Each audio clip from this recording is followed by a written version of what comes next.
بسم اللہ الرحمن الرحیم۔ تمام دیکھنے اور سننے والوں کو میرا سلام۔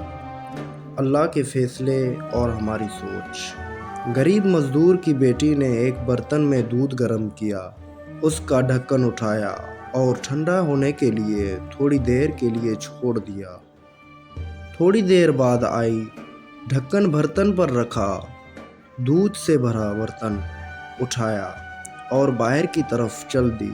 جاتے جاتے اس کے ہاتھوں سے اچانک وہ برتن چھوٹ کر نیچے گری، سارا کا سارا دودھ زمین پر پھیل گیا۔ باپ خاموشی سے ایک طرف بیٹھا یہ منظر دیکھ رہا تھا۔ اس کے ایک دن کی کمائی کے برابر نقصان ہو چکا تھا۔ اس نے آسمان کی جانب نگاہ اٹھائی اور بولا، اے میرے پروردگار، اس طرح کے چھوٹے بڑے نقصان ہم غریبوں کا مقدر ہی کیوں؟ کیا ہم غریب ہی تجھے نظر آتے ہیں؟ دنیا جہاں کی مصیبتیں ہم غریبوں کے لیے ہی ہیں۔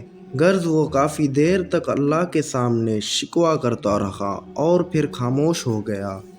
تھوڑی دیر بعد اچانک اس نے عجیب منظر دیکھا۔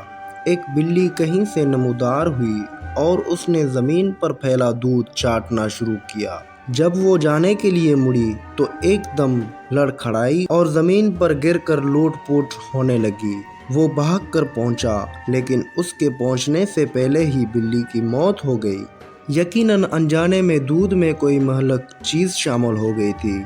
اس نے برتن کو اندر سے دیکھا تو اس کے اندر ایک چھپکلی مری پڑی تھی۔ اسے خیال آیا کہ اگر یہ دودھ زمین پر نہ گرتا تو کیا ہوتا؟ فوراً رب کی بڑائی کا اسے احساس ہوا۔ ندامت کے آنسو گرنے لگے۔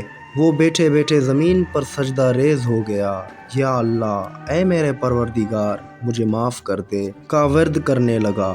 وہ کہہ رہا تھا، یا رب العالمین، تیرے ہر کام میں کوئی نہ کوئی مصلحت پوشیدہ ہوتی ہے۔ اے میرے پروردگار، ہم کتنے نادان ہیں۔ اے میرے پروردگار، ہم کتنے نادان ہیں کہ چھوٹے سے چھوٹے نقصان پر تقدیر کا گلہ کرنے لگتے ہیں۔